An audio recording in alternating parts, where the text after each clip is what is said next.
Tes tes tes, 1 2 3 dicoba, terus tes 1 2 3 coba. Saya cukup sepakat dengan ucapan Cak Malik bahwa guru gembul itu sosok yang kepopulerannya melampaui keinginannya untuk belajar atau menilai sesuatu dengan lebih mendalam. Ketika ditunjukkan cuplikan Trans7 di dalam video yang saya tonton, dia langsung menyatakan bahwa tayangan itu faktual dan seharusnya tidak ada yang marah. Ia bahkan berargumen bahwa kemarahan adalah bukti kebenaran. Jadi, jika seseorang marah terhadap tayangan tersebut, menurut guru gembul, berarti orang yang marah itu merasa tersinggung karena tayangan itu benar. Kalau tidak merasa, ya nggak usah sakit hati. Justru kalau marah-marah itu menegaskan bahwa itu tuh memang benar-benar terjadi. Kan tadi tuh ada gambar tuh diantaranya adalah kiai yang nerima amplop. Itu semua orang tahu kan, itu udah kelihatan, itu videonya ada gitu kan.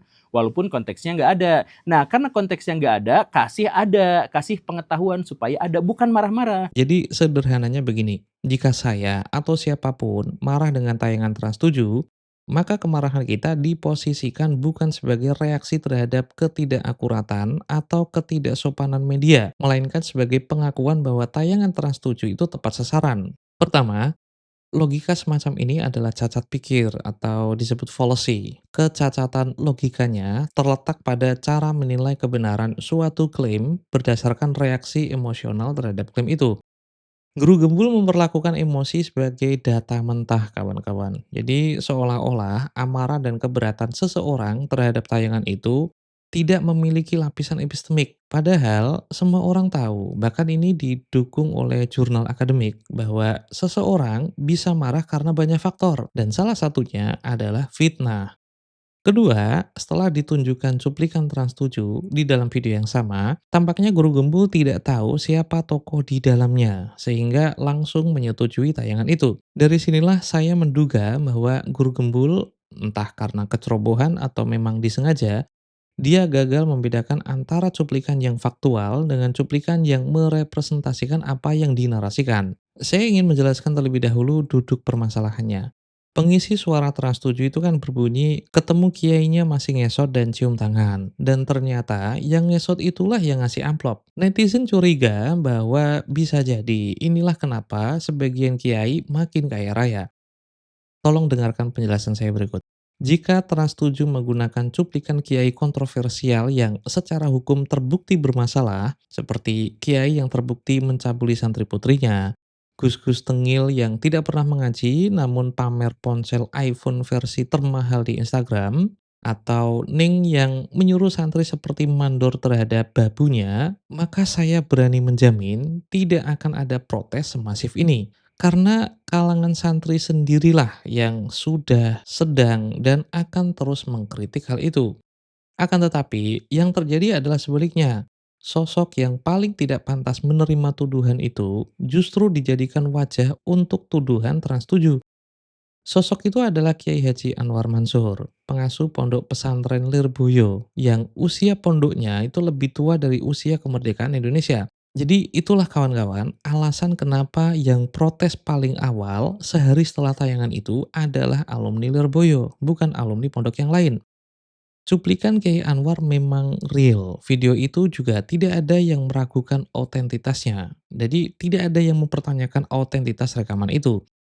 Yang menjadi persoalan adalah ketika cuplikan seorang kiai sepuh yang secara konsisten itu hidup dengan sangat sederhana, yang tidak pernah ada satupun testimoni tentang penumpukan kekayaan dari amplop santri maupun alumni, tiba-tiba dipakai sebagai ilustrasi visual untuk narasi tentang eksploitasi finansial di pesantren. Gini aja deh, bayangkan ada sebuah program televisi yang memuat tajuk kultur patriarki yang mengakar, ketika tokoh agama juga pelaku KDRT. Cuplikan yang digunakan dalam program itu adalah rekaman kemesraan antara almarhum Gus Dur dan Bu Sinta Nuriyah. Kemudian diberi narasi seperti ini. Di balik wajah publik yang lembut, banyak tokoh agama yang ternyata melakukan kekerasan pada istrinya di rumah. Lihat, meskipun di depan publik mesra, di belakang bisa jadi berbeda. Rekamannya benar, faktual, bukan hasil kecerdasan AI. Akan tetapi, keluarga Gus Dur, Gus Durian macam saya, kader-kader NU, bahkan aktivis perempuan yang tahu persis bagaimana Gus Dur dan Bu Sinta itu membangun kemitraan egaliter, otomatis akan marah. Bukan karena mereka membela kekerasan dalam rumah tangga, seperti logika guru gembul. Mereka itu marah karena dua sosok yang tidak pernah melakukan itu dijadikan wajah untuk kejahatan yang dinarasikan. Contoh paling gamblang mungkin seperti ini. Bayangkan wajah kalian digunakan dalam sebuah video dokumenter tentang korupsi anggota DPR. Padahal kalian itu nggak pernah sekalipun korupsi. Jangankan korupsi, kalian nggak pernah sekalipun mencalonkan diri sebagai anggota DPR. Cuplikan itu kan faktual. Ada kalian di sana, wajah kalian memang terekam di video itu.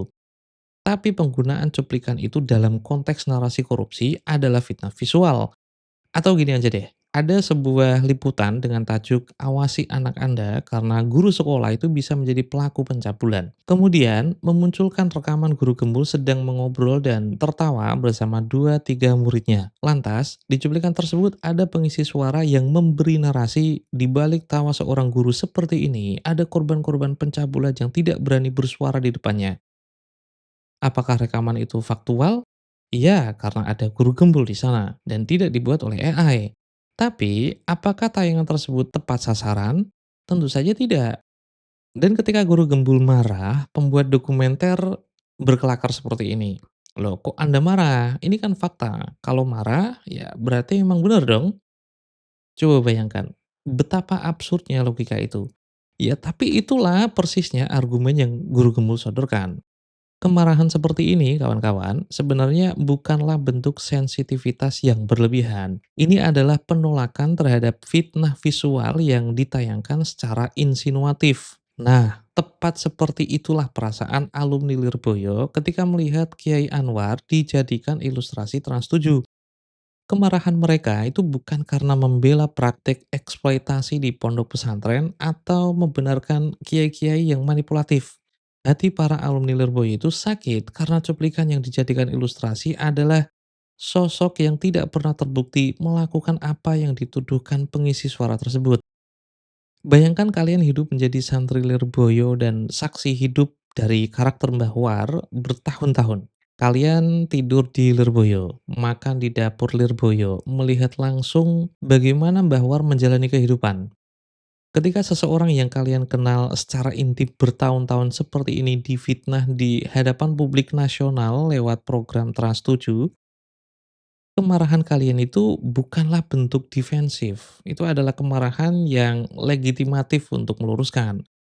Jika Trans 7 ingin mengkritik eksploitasi santri yang dilakukan oleh gus-gus di pesantren, kiai manipulatif yang memperkosa santri putri, mendoktrin santri-santrinya dengan ajaran yang tidak sesuai dengan syariat, maka seharusnya Trans 7 itu mencari kasus konkret dengan bukti yang sudah disahkan oleh hukum, melakukan investigasi mendalam dengan verifikasi, dan menggunakan cuplikan yang sesuai dengan narasi tersebut.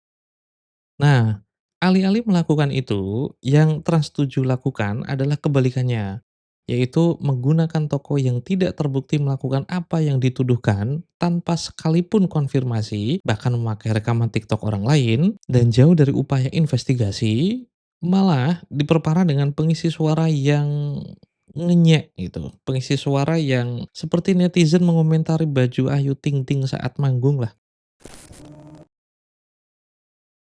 Pak Gus, gini nih ceritanya ya. Ada orang naik Rolls Royce, pembantunya banyak, asistennya banyak, Gokil, astrinya banyak, orang kaya.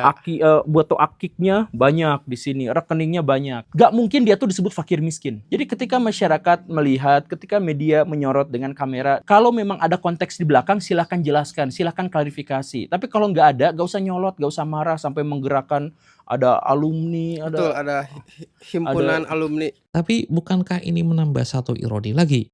Jika guru gembul berpikir seperti itu, bahwa tidak semua orang tahu siapa Kiai Anwar, maka pertanyaan yang seharusnya muncul di tempurung kepalanya adalah, kalau Trans 7 sendiri tidak tahu siapa itu Kiai Anwar, lantas apa alasannya menggunakan cuplikan Kiai Anwar untuk narasi yang serius dan bermuatan tuduhan? Bila sebuah media tidak tahu siapa figur yang akan mereka tayangkan, lalu apa dasar mereka menuduhkan sesuatu lewat visual itu? Apakah ada standar seperti ini untuk liputan televisi nasional? Mungkinkah Guru Gembul, jika memang berpikir seperti ini, sedang berusaha menjadikan ketidaktahuan publik sebagai legitimasi? Seolah-olah karena publik tidak tahu siapa itu Kiai Anwar, maka tidak jadi masalah menggunakan cuplikan beliau untuk tuduhan yang tidak sesuai. Oke, saya punya bayangan kalau Guru Gembul akan berpikir seperti ini. Trans 7 itu tidak sedang menyerang Kiai Anwar secara personal, karena tidak semua orang itu mengenal atau mengetahui siapa itu Kiai Anwar. Jadi Trans 7 itu hanya menyampaikan realitas objektif bahwa feodalisme di pesantren itu nyata, kiai yang memperkaya itu ada, dan eksploitasi santri juga terbukti terjadi. Jadi jangan terpaku pada siapa yang ditampilkan di dalam video tersebut, tapi lihatlah pesan yang ingin disampaikan Trans 7 dan niat baiknya dalam program tersebut. Justru itulah ironinya, dan justru itulah alasan kenapa Himasal atau organisasi alumni Lirboyo adalah pihak yang paling pertama protes. Runtutannya kan begini, tayangan Trans 7 itu tayang pada 13 Oktober. Sehari kemudian, pagi pada 14 Oktober, Himasal Jabodetabek sudah melakukan audiensi dengan Trans 7. Disusul alumni Lirboyo dari berbagai wilayah, dari Riau, dari Kuningan, dari Malang, dari Tegal. Mereka itu serentak bergerak pada 14 hingga 15 Oktober. Dan pada tanggal 16 Oktober, Himasal mengadu ke DPR dengan tuntutan konkret. Coba perhatikan, bukan NU secara umum yang pertama bereaksi, bukan pesantren lain, bukan ormas Islam, tapi spesifik alumni Lirboyo. Guru saya Mbah Maimun, alumni Lirboyo. Guru kita Kiai Mustafa Bisri, alumni Lirboyo. Mereka tidak protes karena tradisi di dalam pesantrennya dikritik. Mereka itu protes karena sosok spesifik yang mereka kenal secara intim dijadikan ilustrasi untuk tuduhan yang tidak beliau lakukan. Fakta bahwa alumni Lirboyo bereaksi dengan intensitas yang luar biasa terhadap penggunaan cuplikan Bahwar, sebenarnya ini kan jadi indikator kuat bahwa ada ketidaksesuaian fundamental antara sosok yang ditampilkan dengan narasi yang dikonstruksi oleh Trans 7.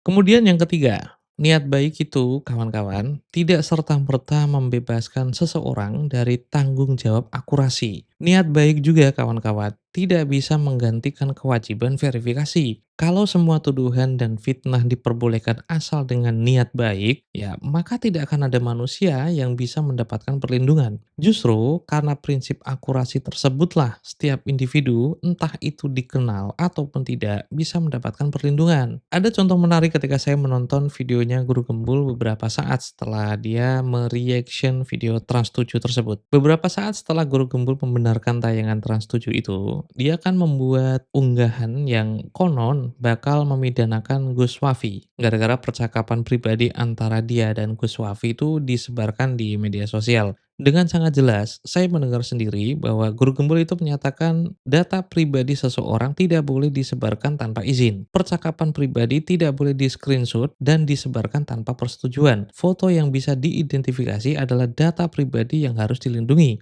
Kemudian yang terakhir, menyebarkan data pribadi tanpa izin adalah pelanggaran hukum yang bisa dipidana sekaligus diperdatakan. Saya setuju bahwa hukum semacam ini berlaku umum, baik terhadap orang yang dikenal maupun tidak dikenal. Karena memang seperti itulah hukum bekerja, untuk melindungi seseorang dari segala hal yang merugikannya, terlepas apakah ia terkenal ataukah tidak. Dan atas dasar itulah, Kiai Anwar, terlepas publik itu mengenal beliau atau tidak, sangat berhak untuk dilindungi kehormatan dan nama baiknya. Justru karena publik tidak tahu siapa itu Kiai Anwar, maka media besar seperti Trans 7 punya tanggung jawab yang lebih besar untuk tidak menyesatkan publik dengan representasi yang salah. Karena sekali lagi ya kawan-kawan, saya ingin menyampaikan, jika Trans 7 menggunakan cuplikan kiai kontroversial yang secara hukum itu sudah terbukti bersalah, kiai-kiai yang terbukti mencabuli santri putrinya, atau cuplikan gus-gus tengil yang tidak pernah mengaji namun pamer iPhone paling mahal di Instagram, maka saya berani jamin kalau tidak akan ada protes masif ini. Saya sebagai santri dan seluruh alumni Lirboyo itu tidak akan protes karena pesantren dikritik. Kami itu protes karena sosok spesifik yaitu Kiai Anwar yang kami kenal secara intim dijadikan ilustrasi untuk tuduhan yang tidak pernah beliau lakukan. Semoga video ini sampai kepada Guru Gembul. Saya Malabas, ini Muhammad Yangator. kali lain kita akan mendiskusikan apakah pesantren benar-benar seburuk penilaian Guru Gembul. Saya cukup tertarik melihat perdebatan antara Guru Gembul dan juga Mas Ulil di Cokro TV. Jadi sampai jumpa di konten berikutnya.